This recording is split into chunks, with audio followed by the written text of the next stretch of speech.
This is the podcast where we examine strange claims about alternative history and ancient aliens in popular media. Do the claims hold water to an archaeologist, or are there better explanations out there? This is episode 40. I'm your host, Fredrik, and this will be a bit of a different episode. It's actually not going to be like anything we have done before. Exciting, isn't it? As you might know, or not, I live in Sweden and the summer is in full swing here. This, of course, means that it's vacations times with travel, all of that. To keep the schedule up with the show, I needed to resort to this bank episode. But it will give you a lot of great insights for future and past episode. So from the title, I assume that you know that this will be about Atlantis. But it will not be as usual. No, instead of talking about the text generally, we will bother to actually read it this time. Something I think Hancock, Corsetti and von Däniken haven't really done so far. At least it doesn't show. So this episode will be a reading of Plato's book Critias. I've mainly used the 1892 release since it's firmly within the public domains by now, translated then by B. Jowett. But since this translation is over 100 years old, I have taken the liberty to rework some parts of it based on later translations. I'm not an expert in ancient Greek. I don't speak Greek at all. For a matter of fact, it sounds a little bit Greek to me.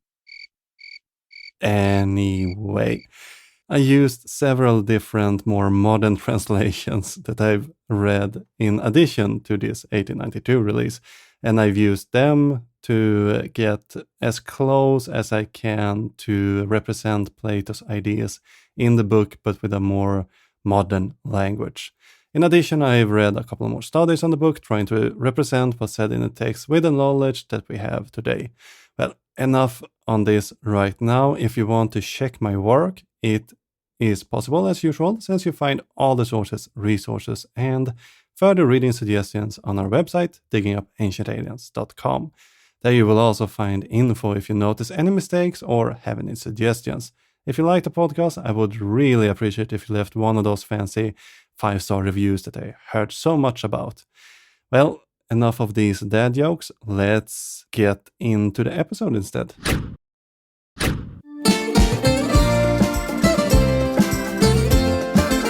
Before dealing with the story, I need to set a mood and a good picture. I'd also recommend listening to episode 39, Among Gods, Aliens and Poets, before this episode, since it deals with a lot of how the Greek viewed myth, literature, and their stories, so to say. Critias' dialogue is the second book in an uncompleted trilogy, where the events occur the day after Plato's dialogue, The Republic. In this work, Plato tries to answer two central questions. What is justice, and is a just person more happy in life than an unjust person? To answer this, an imaginary city is constructed with words, and the characters name it Callipolis. But in the first book of the trilogy, Timaeus, the attendant from the previous night, Critias, Socrates, Hermocrates and Timaeus meet up in the courtyard of a house in Athens. Plato does not state whose house this is, but from the word that he uses, it's often assumed to belong to Critias. The book starts with Plato assigning each attendant a turn order for presentation. Timaeus first, Critias second, and Hermocrates third. Plato also summarized the virtues he had attributed to his perfect society, Callipolis, which and wishes it would be possible to see this city set in motion. Timaeus say that Critias happened to know about a state that was just like this Callipolis. Critias gave a short version of the Atlantis story and said that he will tell more when it's his turn, as a way to repay Socrates for yesterday's speech. We also learned that Critias heard this story when he was 10 years old, and it was told by his grandfather during the Apaturia. This is or was a festival with a storytelling competition. Timaeus, after this teaser, proceeds with his talk about the cosmic origin and the creation of man. So, it is at the end of Timaeus' talk our story today start. A final comment. Within the text, we will encounter a measurement called stadia, or stadion. Translated to metrics, a stadia is about 150 to 200 meters. And without further ado, we will take our places and sit listening to the conversation. Timaeus. And there I've come to a pleasing end of my account, Socrates. It is like a good rest after a long journey. So pleasing to me is liberation from this long speech. I offer my prayer to the God who has just been created from my speech, though, of course, he was created long ago, in fact. Is that, for our sakes, he may keep safe everything that was well said, and if we inadvertently struck a false note, he will impose the appropriate penalty. And the proper sentence when someone is out of tune is to make him harmonious. I pray for the gift of knowledge, the most perfect and effective medicine, so that in the future, any account we give of the creation of gods may be accurate. And now, having offered my prayer, I will now deliver the argument to Critias, who will speak according to our agreement. Critias. And I, Timaeus, accept the trust, and as you first said that you were going to speak of high matters and begged that some forbearance might be shown to you, I too ask the same or greater tolerance for what I am about to say. And although I'm very well know that my request may appear to be somewhat ambitious and discourteous, I must make it nevertheless. For will any man of sense deny that you have spoken well?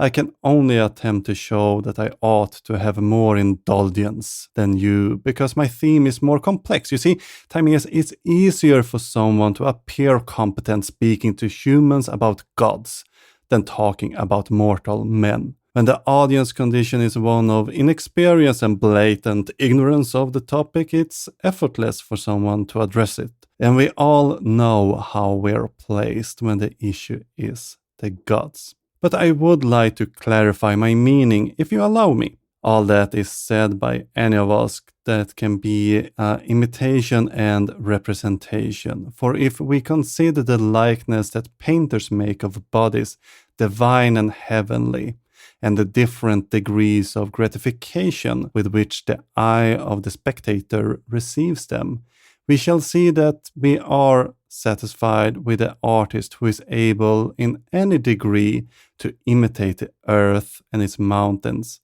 and the rivers, and the woods, and the universe, and the things that move therein, and further, that knowing nothing precise about such matters, we do not examine or analyze the painting. All that is required is a sort of dark and deceptive mode of shadowing them forth. But when a person endeavors to paint the human form, we are quick to find defect, and our familiar knowledge makes us severe judges of anyone who does not render every point of similarity. And we may observe the same thing happen in discourse. We are satisfied with a picture of divine and heavenly things with a tiny, tiny likeness to them. Still, we are more precise in our criticism of mortal and human things. Wherefore, if I cannot express my meaning at the moment of speaking, well, you must excuse me, considering that to form a proved likeness of human things is the reverse of easy. This is what I want to suggest to you, and at the same time to beg from you, Socrates, that I may not have less but even more leniency given to me in what I'm about to say. A favor, if I'm right in asking, I hope that you will be ready to grant. Socrates. Certainly, Critias. We will grant your request, and will grant the same by anticipation to Hermocrates, as well as to you, Timaeus. For I have no doubt that when his turn comes to a bit of while hence, he will make the same request which you have made, in order that he may provide himself a fresh beginning and not be compelled to repeat the same things. Let him understand that the indulgence is already extended by anticipation to him. And now, friend Critias, I will announce the judgment of the theatre.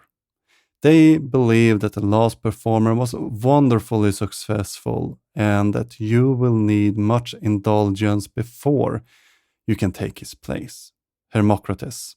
The warning, Socrates, which you have addressed to him, I must also take to myself. But remember, Critias, the faint heart never yet raised a trophy. Therefore you must go and attack the argument like a man. First invoke Apollo and the Muses, and let us hear you sound the praises and so forth the virtues of your ancient citizens.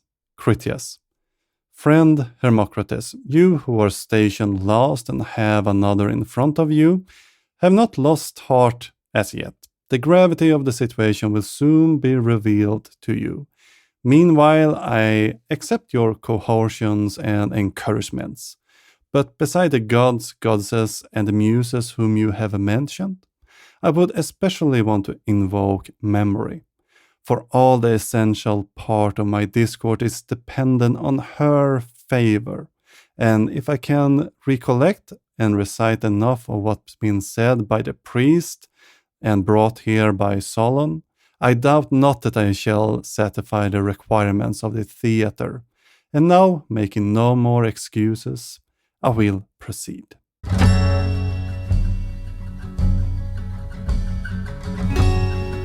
First, let me begin by observing that 9,000 was the sum of years that had elapsed since the war, which have said to be taking place between those who dwelt outside the pillars of Heracles and all who lived within them.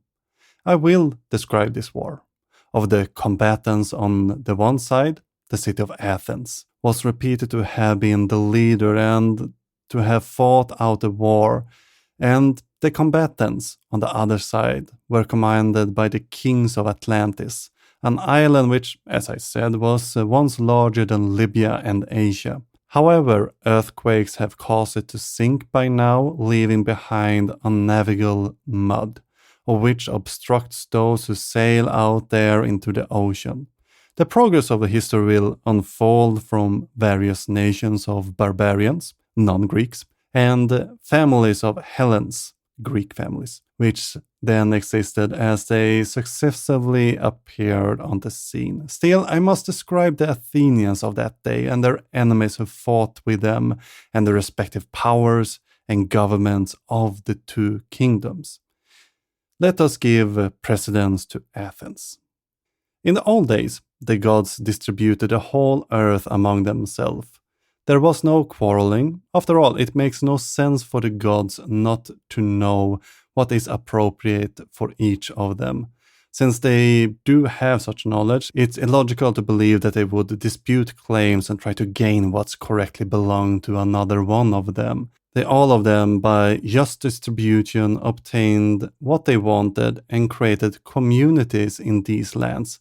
Having done so, began to look after us, his property and creatures, as shepherds tend to their flock, except only they did not use blows or physical force as shepherds tend to do, but governed us like the captain from a stern of a vessel, which in an easy way of guiding animals, holding our souls by the rudder of persuasion according to their own pleasure.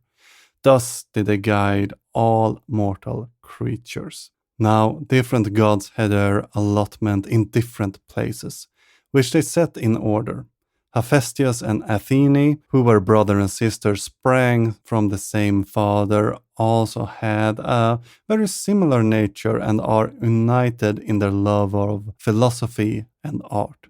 Both obtain Athens to share, an area naturally adapted for wisdom and courage. They created brave men out of the soil and put into their minds how to structure the political system. Although only the names of these initial Athenians have been preserved, the destruction of their successor and long extension of time have erased their accomplishments. For when they were any survivors, as I already said, they were men who dwelled in the mountains, and they were ignorant of the art of writing and heard only the names of the chiefs of the land, but very little about their actions. They were content to name their children after their forefathers. Still, they were unaware of their bravery and rituals, save for the odd and obscure tale about this and that. As they and their children lacked the necessities of life for many generations, they directed their attention to the supply of their wants. Of them, they conversed to the neglect of events that happened long times in the past. Mythology and the inquiry into antiquity are first introduced into cities when they begin to have leisure, when they see that the necessities of life has already been provided, but not before. And this is the reason why the names of the ancients have been preserved to us and not their actions. The proof I have is that according to Solon, the account of the war those priests gave included not only the most of the names of Cesarop, Aresius, Erictitus, Erichiton, and the other predecessors of Theseus, but also attributed most of their achievements to each of them by name, and did the same for their wives. Another factor pertinent to how the goddess is depicted that, according to Solon, women and men trained for the military at this time. And because of this costume, people started to picture the goddess wearing armor. It served as a reminder that both sexes of social creatures are equally suited by nature to practice the virtue unique to their species. And we will continue the story after these short messages from our sponsors. I'm just going to pause the episode here and thank you, my dear listener, for tuning in. It's great having you here exploring the world of pseudoscience with me. If you want to support the cause of educating people and combating pseudoscience, I'd like if you become a Patreon or a paid subscriber of the show for as little as $2.50 per episode, which is less than what the Loch Ness Monster asked for. You will help me continue producing high-quality content and gain access to a treasure trove of exclusive bonus material. Imagine the benefits of becoming a paid subscriber, where you will gain VIP access to our exclusive pseudo-scientific book club. You will have the opportunity to hear me read and discuss the works of our favorite on-screen experts for you. To sign up and become a paid subscriber, simply head over to diggingupancientaliens.com/support. You will find all the information you need to join our community there. Your backing of the program would empower me to create more content that assists people while keeping the show as accessible as possible. So let's combat misinformation and pseudoscience together. Just head over to diggingupancientaliens.com/support to sign up. Together, we will uncover the truth one episode at a time.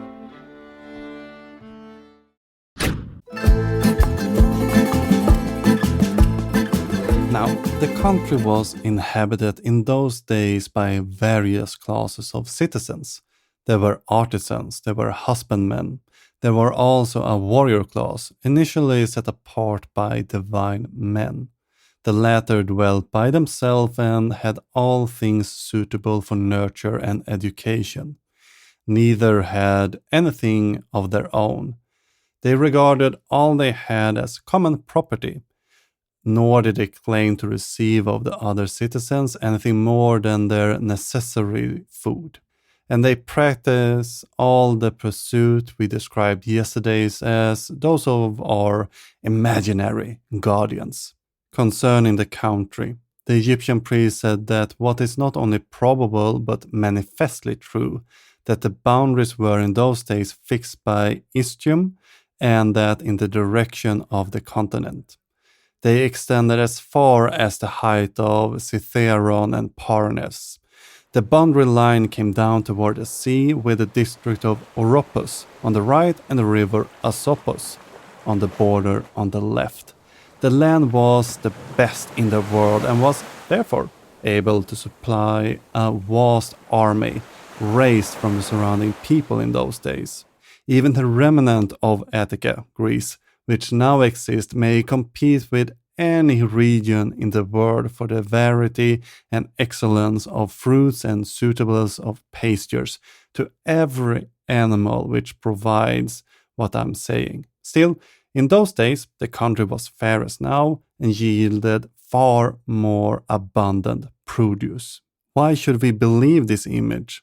Why is it accurate to refer to the soil of contemporary Greece as a vestige of that soil? Attica is merely a promontory that sticks out into the sea from the rest of the mainland and is surrounded by a seabed that drops off abruptly to a significant depth close to the shore. Many great deluges have occurred during these 9,000 years. For this is the number of years that has elapsed since the time of which I am speaking. And during that time, and through so many changes, there have never been any considerable accumulation of the soil coming down from the mountains as in other places. But the earth has fallen away all around and sunken out of sight. The consequence is that in comparison to what then was, the remaining only is the bones of such a wasted body, as they may be called. As in case of this small island, all the more affluent and softer parts of the soil have fallen away, and the mere skeleton of the land is being left. But in the primitive state of this country, its mountains were high hills covered with soils, and the plains we now name the stony field, were full of rich earth, and there was abundant wood in the mountains.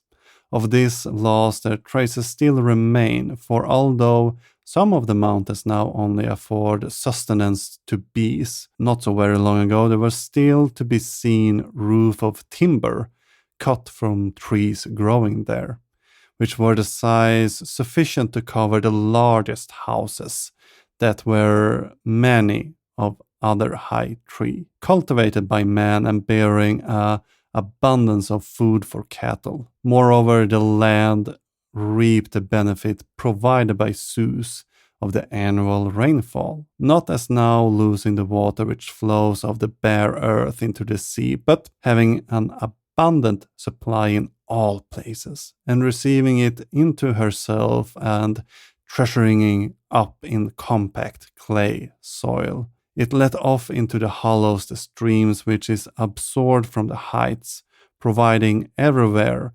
abundant fountains and rivers. At the locations of these historical springs there are still shrines from the past that serves as reminders of the authenticity of this story of the country. And such was the natural state of Greece, which was cultivated, as we may well believe, by genuine farmers, real farmers, who made farming their business. They were lovers of honor and noble nature. They had the best soil in the world, an abundance of water, and in heaven above, an excellent, tempered climate. Now, the city in those days were arranged a bit like this. First, the Acropolis was different compared to now. The fact is that a single night of excessive rain washed away the earth and laid the Acropolis bare. At the same time there was earthquakes, then an extraordinary inundation occurred, the third before the great destruction of Decahylion. the Greek ancestors. But in those primitive times, the hill of the Acropolis extended to Eridanus and Ilissus. It included Pnyx on one side and Lycabettus at the boundary on the opposite side of Pnyx, as well covered with soil and level at the top, except in one or two places.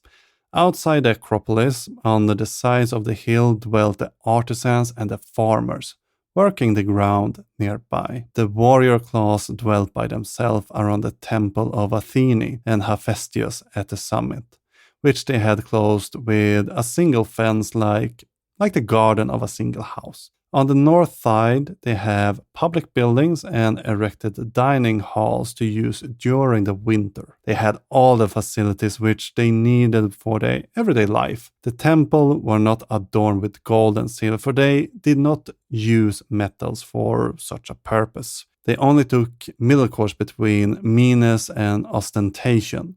They built moderate houses, which they and their descendants could grow old, and bequeath similar homes to others just like themselves.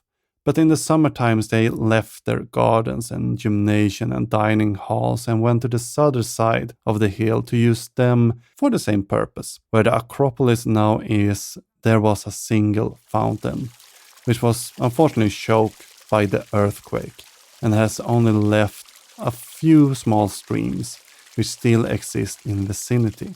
Still, in those days, the fountain gave an abundant water supply for all and had a suitable temperature in both summer and in the winter. And this is how they dwelt, being the guardians of their own citizens and the leader of the Greeks, who were their willing followers. And they took care to preserve the same number of men and women through all time, being so many as was required for warlike purposes, then and now about 20,000, give or take.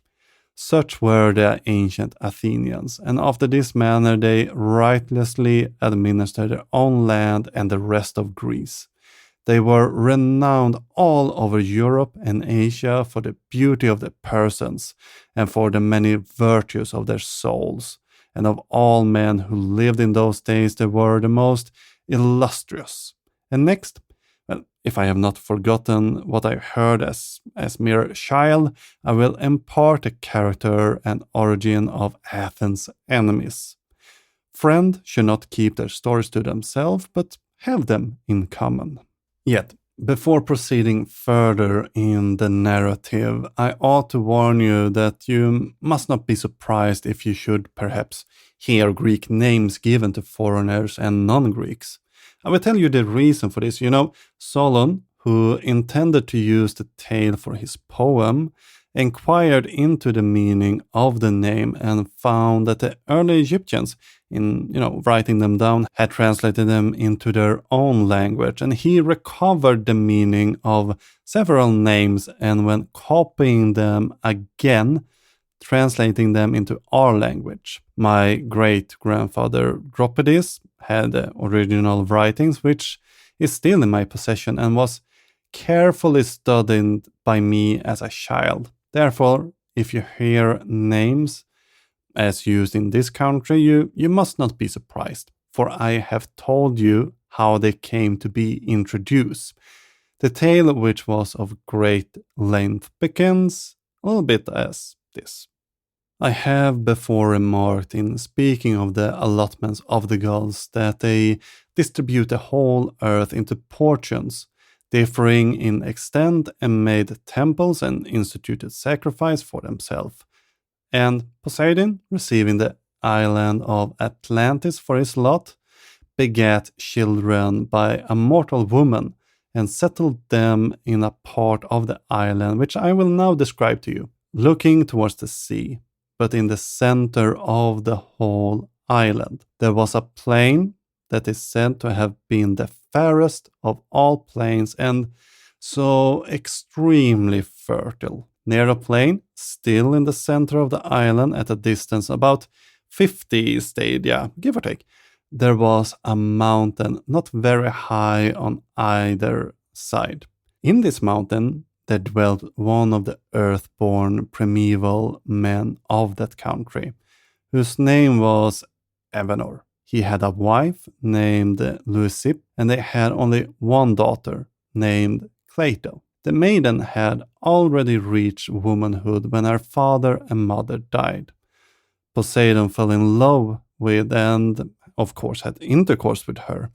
He separated the hill where she lived from the surrounding area to create a defense for his concubine, surrounding it by progressively larger concentric rings made up intermittently of land and water.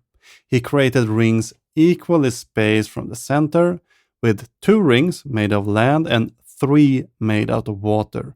Each had its circumference equally distanced every way from the center so that no man could get to the island. For ships and voyages were not created, yet at least. And being a god, Poseidon found no difficulty making special arrangements for the center island, bringing up 2 springs of water from beneath the earth, one of warm water and the other of cold, making every variety of food spring up abundant from the soil. Poseidon also begat and brought up 5 pairs of twin male children, and divided the island of Atlantis into 10 portions.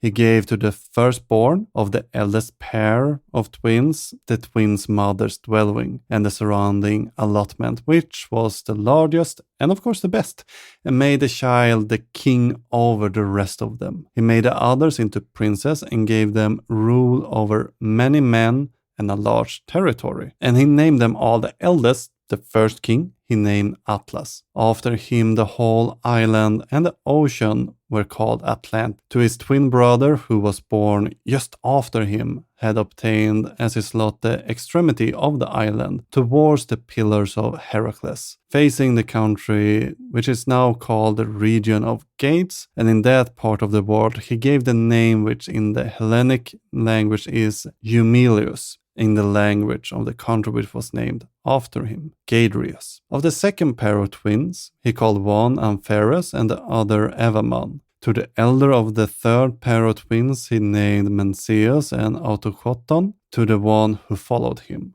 On the fourth pair of twins he called the elder Elasiops and the younger Mestor. And the fifth pair he gave the name of Asaias and the younger that of Diaprepes. So all his sons and their descendants lived there for many, many generations. In addition to ruling over numerous other islands in the ocean, they also, as I said before, governed all the land this side of the Pillars of Heracles up to Egypt and Eutoria. Now Atlas has numerous and honorable family, and they retained the kingdom, the eldest son handing it to his eldest for many, many generations. They had such amount of wealth that's never before been possessed by kings and potentates, and is not likely to ever be again. They were furnished with everything they need, both in the city and in the country. Because of the greatness of the empire, many things were brought to them from foreign countries, and the island itself provided most of what was required by them for use in their everyday life. In the first place, they dug out the earth, whatever was to be found there, solid as well as fusel, and that which is now only a name was then something more than a name. Orchicalum was dug out of the earth in many parts of the island, being more precious in those days than anything except maybe for gold. There was an abundant wood for carpenter's work and sufficient maintenance for tame and wild animals. Moreover, there were a significant number of elephants on the island, for there was provision for all other sorts of animals, both for those which live in lakes and marshes and on rivers, also for those who live in the mountains and on the plains. There was for the animals which is the largest and most voracious of all. Thirdly, whatever fragrant things there's now in the earth, whether roots or herbage or woods or essence which distill from fruit or a flower, grew and thrived within the land of Atlantis. Also the fruit which admits of cultivation, both the dry sort which is given us for nourishment and any other which we use for food, We call them by their common name of poles, and the fruit having a hard rind, affording drinks and meat and ointments and good store of chestnuts and the like, which furnish pleasure and amusement, and are fruits which spoil with keeping, and the pleasant kinds for dessert, with which we console ourselves after dinner when we are tired of eating. All these that the sacred island, which then beheld the light of the sun, brought forth fair and wondrous and in infinite abundance. With such blessings, the earth freely furnished them. Meanwhile, they went on constructing their temples and palaces and harbors and docks. And they arranged the whole country in the following manner. First of all, they bridged over the zones of sea which surrounded the ancient metropolis, making a road to and from the royal palace. And at the very beginning, they built a court in the habitation of the god and their ancestors, which they continued to ornament in successive generation. Every king surpassed the one who went before him to the uttermost of his power, until they made the building a marvel to behold in both its size and its beauty. And beginning from the sea, they bored a canal of 300 feet in width and 100 feet in depth and 50 stadia in length, which they carried through to the uttermost zone, making a passage from the sea up to this, which became a harbor, and leaving an opening sufficient to enable the largest vessel to sail. Moreover, they divided the bridges, the zones of lands which parted the zones of the sea, leaving room for a single tramway to pass out of the zone into another. And they covered the channel to leave a way underneath for the ships, for the banks were raised considerably above the water. The next ring of land was the same size as the greatest ring of water, where the sea had been channeled. The land ring of the second pair was the same size of the water ring from the first, and the ring of water was 2 states wide. The island, where the palace was, had a diameter of 50 stadia. In contrast, the ring of water immediately around it was just a single stadia wide. All this, including the zones and the bridge, which was the 6th part of a stadium in width, was surrounded by a stone wall on every side, placing towers and gates on the bridges where the sea passed in. The stone used in the work was quarried from underneath the center of the island, and from underneath the zones on the outer and inner sides. One kind of stone was white, another kind of stone was black, and the third was red. And they simultaneously hollowed out double docks, having roof formed from the native rock. Some of the buildings were very simple, but in others they put together different stones, varying the color to please the eye and to be a natural source of the light. The entirety of wall going around the outer ring was covered with a paste made out of brass or maybe bronze. The next wall was coated with tin, and the third, encompassing the Acropolis, was covered with orchaleum and gleamed like fire in the sun. And we will learn more about how Atlantis' palaces inside the citadel were constructed after this very brief ad break.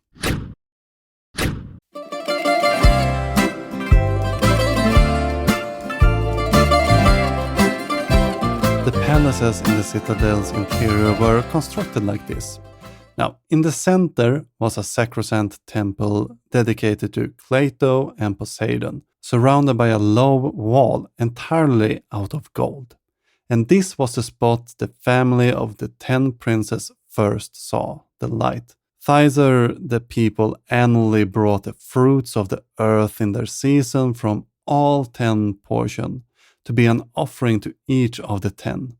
Here was Poseidon's own temple, a stadia in length, half a stadium in width, and of a proportionate height, with a strange non-Greek appearance. All the outside of the temple, except for the pinnacles, they covered with silver, and the pinnacles was covered with gold. In the temple's interior, the roof was out of ivory, curiously wrought everywhere with gold, silver, and orichalcum. All the other parts, the walls, pillars, and floors, were coated with orichalcum. In the temple, statues of gold were placed. One depicted as Poseidon, standing in a chariot drawn by 6 winged horses, and of such a size that he touched the roof of the building with his head. Around him were 100 Nereids riding on dolphins, for such was thought to be the number of them by the men of those days. There were also in the interior of the temple other images which had been dedicated by private persons. And around the temple on the outside were statues of gold of all the descendants of the 10 kings and their wives. There were many other great offerings of kings and private persons, coming both from the city itself and even from foreign cities over which they hold sway. There was an altar, too, which in size and workmanship corresponded to this magnificence, and the palaces in like manner answered to the kingdom's greatness and the temple's glory. And in the next place they had fountains, one again of the cold and another of hot water, in gracious plenty flowing. And they were wonderfully suited in respect of both their taste and the water's quality.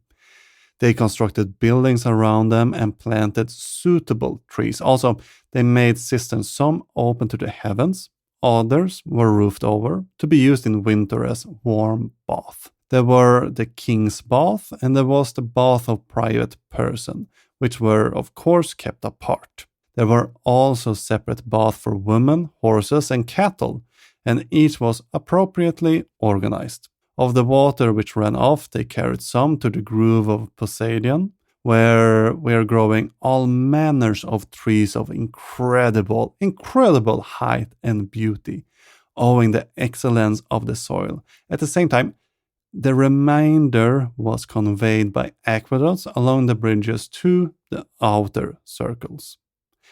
Now, many temples were built and dedicated to many gods in these outer rings, but also gardens and places of exercise, some for men and others for horses, in both of the 2 islands. In the center of the largest island, there was constructed a hippodrome, in width and length allowed to extend all around the island for horses to race in. Also, there were guardhouses as intervals. For these guards, there were the most trusted of whom who were appointed to keep watch in the lesser zone, which was nearer the Acropolis, while the most trusted had houses given to them within the citadel near the persons of the kings. The docks were full of trimmers and naval stores, and everything was ready for use. Now, enough of the plan of the royal palace. Leaving the palace and passing out across the 3 harbors, you come to a wall that began at sea and went all around. This was everywhere distant 50 stadia from the largest stone or dock enclosed the whole, the ends meeting at the mouth of the channel which led to the sea. The entire area was densely crowded with habitations. The canals and the largest of the harbors were full of vessels and merchants coming from far apart, who, from their numbers, kept up a multitudinous sound of human voices and din and clatter and all sorts of noises, but both night and day. Now, I have described the city and the environs of the ancient palace nearly in the words of Solon, and I must endeavor to represent to you the nature and arrangement of the rest of the land. The whole country was said by him to be, Solon, that to say, to be very lofty and precipitous on the side of the sea, Still, the country immediately about the surrounding city was level plain, surrounded by mountains that descended towards the sea. It was smooth and even and of an oblong shape, extending in one direction 3,000 stadia. Still, across the center island, it was 2,000 stadia. This part of the island looked towards the south and was sheltered from the north. The surrounding mountains were celebrated for the number and size and beauty, far beyond which still exist, having them also so many wealth villages of country folk, and rivers and lakes and meadows supplying food enough for every single animal, wild or tame, and much woods of various sorts abundant for each and every kind of work you can imagine. I have described the city and the environments of the ancient palace nearby in the Word of Solon, and I will now describe the plain as it was fashioned by nature and by the labors of many generations of kings throughout the ages. The entire area was extremely high, with sheer cliff along the shoreline. There was nothing but a plain close to the city, encircled by mountains descending to the sea. The plain, which stretched 3,000 stadias in one direction and 2,000 stadias inland from the sea, was uniformly flat and essentially oblong shaped. The island's entire area facing south was protected from the northern winds. The mountains surrounding the plains were famous in those days for their vast numbers, size, and beauty. It's said that no mountain today could compete with these. In the mountains, there were numerous prosperous villages with a large rural population and rivers, lakes, meadows that provided food for all species of animals, both domestic animals and wild animals. There was an abundance of timber of different types, more than enough for any task or occasion. I will now go on and describe the plain as it was fashioned by nature and the engineering and planning of those many generations of kings throughout long ages. As I mentioned, the plateau was mainly rectangular and oblong and were falling out of the straight line followed by the circular ditch. And this ditch depth, width, and length were incredible and gave the impression it would never have been able to be created by man. Nevertheless, I must say that I was told it was excavated to a depth of 100 feet, and its breadth was a stadium everywhere, and it was carried around the whole of the plain and was 10,000 stadia long. It received the streams that come down from the mountains and winded around the plateau and then circulated the city, washing any discharge from it into the sea. Now, further inland, straight canals of 100 feet in width were cut from it through the plain and again let off in the ditch which lead into the sea. Now, these canals were at intervals of 100 stadia. By then, they had brought the wood from the mountain to the city, and they conveyed the fruit of the earth in ships, cutting traverse passage from one canal into another and to the town. And twice a year they were able to harvest the crops. In the winter they benefited from the rain provided by Zeus, and in the summer the water which the land supplied by introducing streams from the canals. It had been decided that each plot, and there were 6,000 in total, each 10 by 10 stages in area, was to supply one officer for the number of men living in the plain who were available for military service. Now, naturally, there was a large number of men from the mountains and the rest of the country, and they were assigned to these plots and their commanders, district by district, village by village. The leader was required to furnish for those war the sixth portion of a war chariot, making a total of 10,000 chariots. Also, 2 horses and riders for them, a pair of chariot horses without a seat, accompanied by a horseman who could fight on foot carrying a small shield, and having a charioteer who stood behind the man at arms to guide the 2 horses. Also, he was bound to furnish 2 hoplites, 2 archers, 2 slingers, 3 stone shooters, 3 javelin men who were light armed, and of course 4 sailors to make up the complement of the 1,200 ships. Such was the military order of the royal city. The order of the other 9 governments varied, and it would be wearisome to recount all of these several differences, so I will skip it for now at least. As to how the power was wielded, the following was the arrangement from the first. Each of the 10 kings had his own section and city. He had absolute control of the citizen and, in most cases, of the law, punishing, slaying whoever he would like to. But among the kings themselves, they were ruled by the laws and command by Poseidon, as passed down to them by tradition. The first kings inscribed the rules on a pillar of orichalcum, which was situated in the middle of the island at the temple of Poseidon.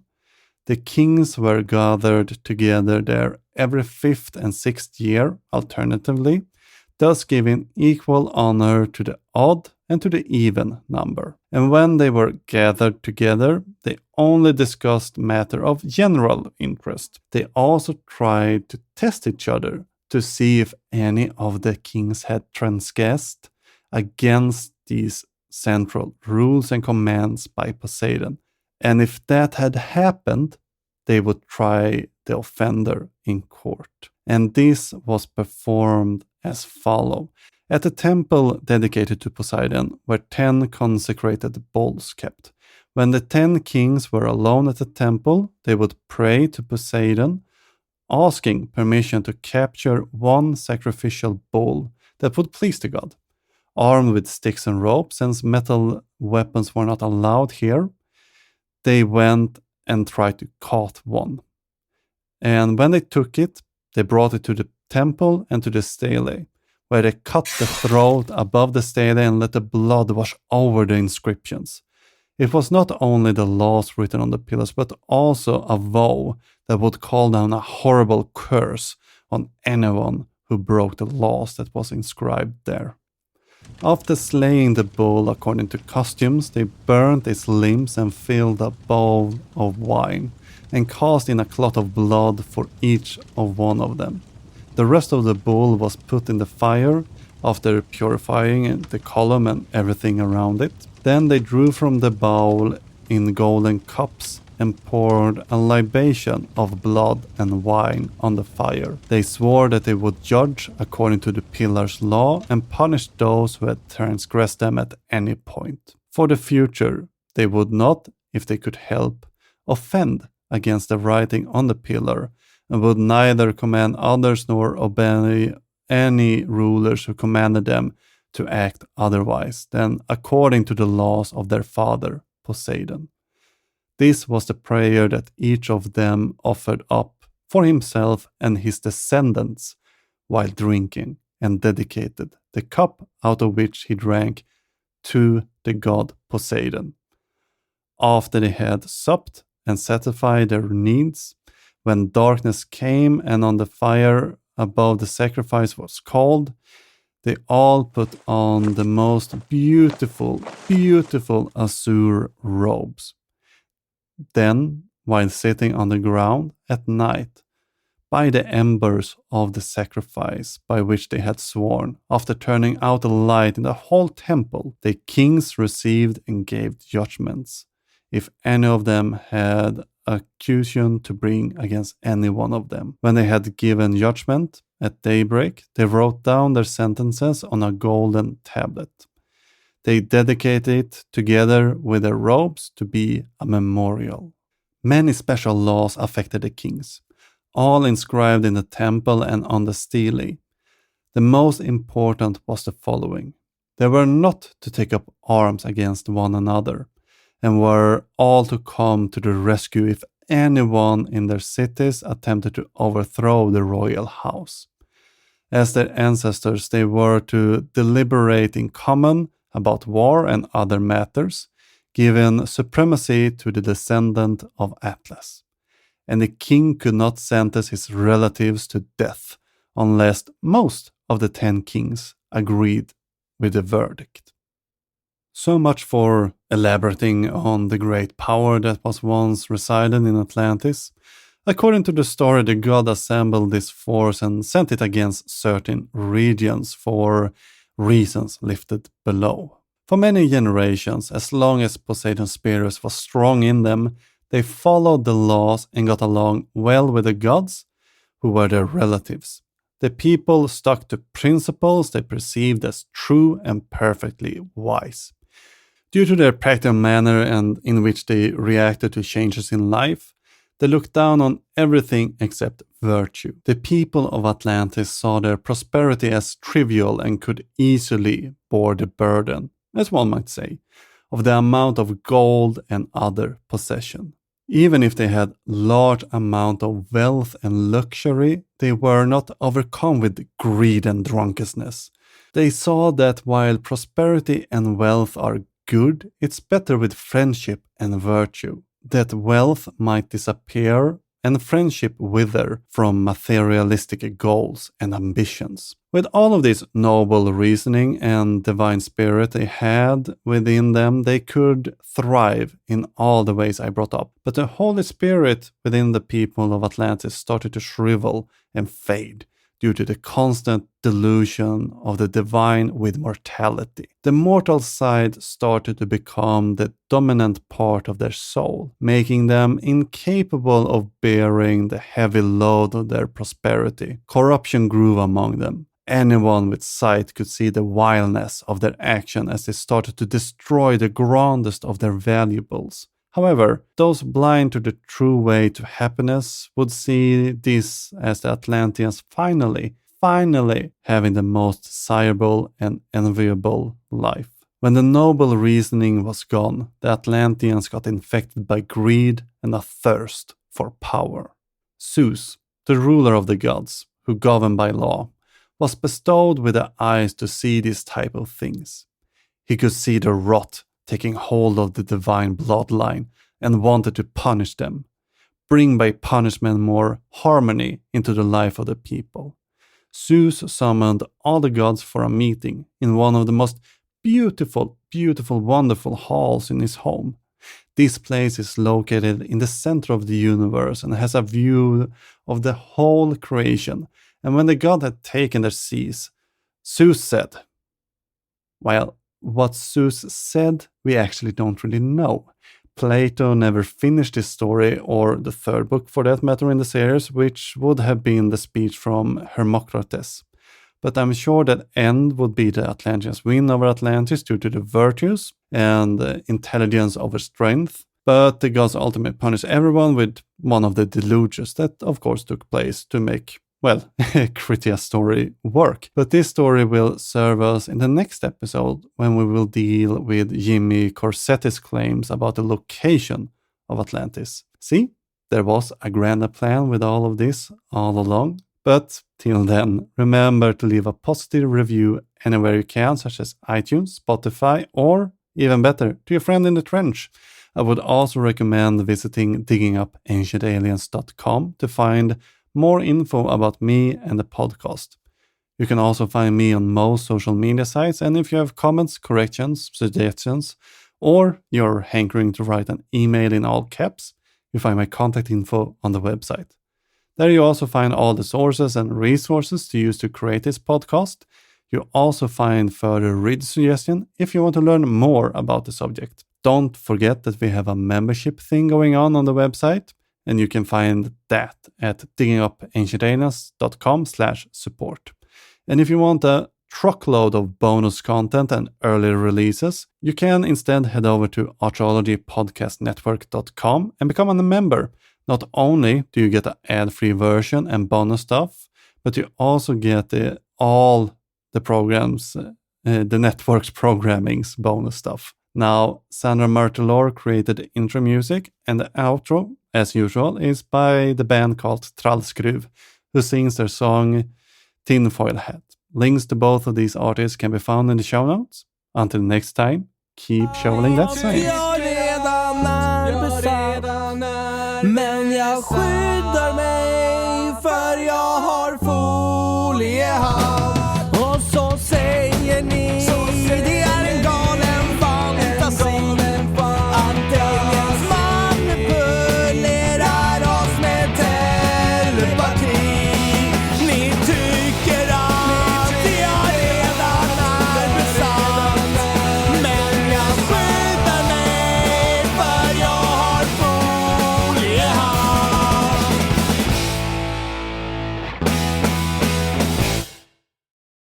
Thank you for tuning in and listening to this episode. Remember that we have a subscription going on. You can become a patron or other subscriber for as little as $2.50 per episode. Go to diggingupancientaliens.com/support. That is, go to diggingupancientaliens.com/support to read more information and sign up right there.